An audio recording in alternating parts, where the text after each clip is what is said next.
Buntis ka?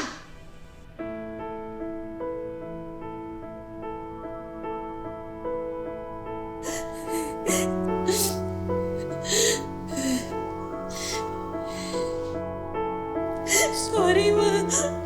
Hindi ko po sinasadya. Hindi mo sinasadya? Kung hindi ka bumukha ka, hindi ka mabubuntis. Kasalanan mo yan. Pati anak ko, dinamay mo pa ngayon. Teka muna. Kung makapagsalita ka, parang akala mo naman na anak ko lang ang pwedeng gumawa nung mag-isa? Hindi ba dalawa naman silang gumawa nun? Excuse me, menor de edad ang anak ko. I'm sure na yung step na yan ang nagplano ng lahat. Malandi na at oportunista pa. Alam niyang mayaman kami, kaya gusto niyang... Teka nga muna. Alam mo, medyo masama rin yung tabas ng bibig mo eh. Kahit na mahirap lang kami, hindi kami nalalamang ng kapwa namin. Ma, tama na po. Hindi eh. Huwag niyo po siyang awayin. Pabayaan mo ko. Ibang klase magsalita ito eh. Akala mo kung sino eh. Para bang mas mababa pa sa durantingin ito sa atin eh. Truth hurts, right? Mami, enough. Walang mapupuntahan tong pag-aaway ninyo. Baby ko po yung nasa loob ng tiyan ni Steph. Kailangan ko pong panagutan. Basta! My decision is final. You will not be with that woman. And you are not bringing her into our house. Maliwanag? Pipili ka na lang ng pupунtisin. Yung high school graduate lang.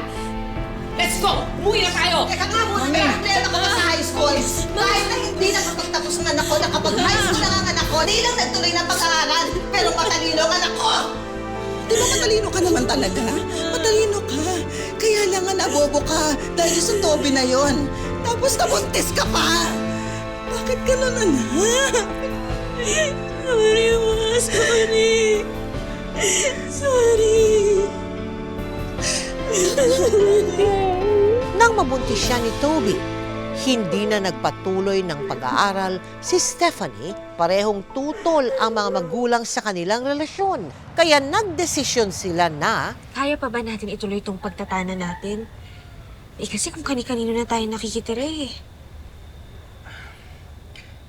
Tong tropa kong to, hindi tayo pababayaan ito. Pero hanggang kailan ba natin gagawin to? Huwag kang mag-alala. Konti na lang to. Yung tiis na lang. Kailangan ko lang patunayan kay Mama na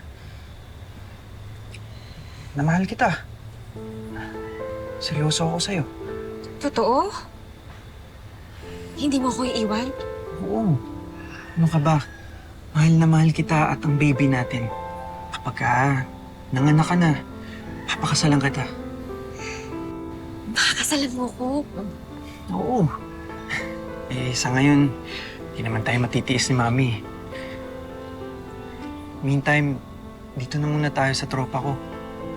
Tsaka welcome naman tayo dito eh. Nakausap niya na yung Mami niya. Anong dito titira? Nakapunti siyang barkada mo tapos sa atin tutuloy? Ayoko! Hindi pwede. Paalisin mo yan. Mamaya maggalit sa atin ang mga magulang nila. Sabihin kinukonsinti natin ang mga kalokohan, mga lintik na yan. Palayasin mo yan. Huwag mo nang iharap sa akin at baka makarinig pa sila ng masasakit na salita.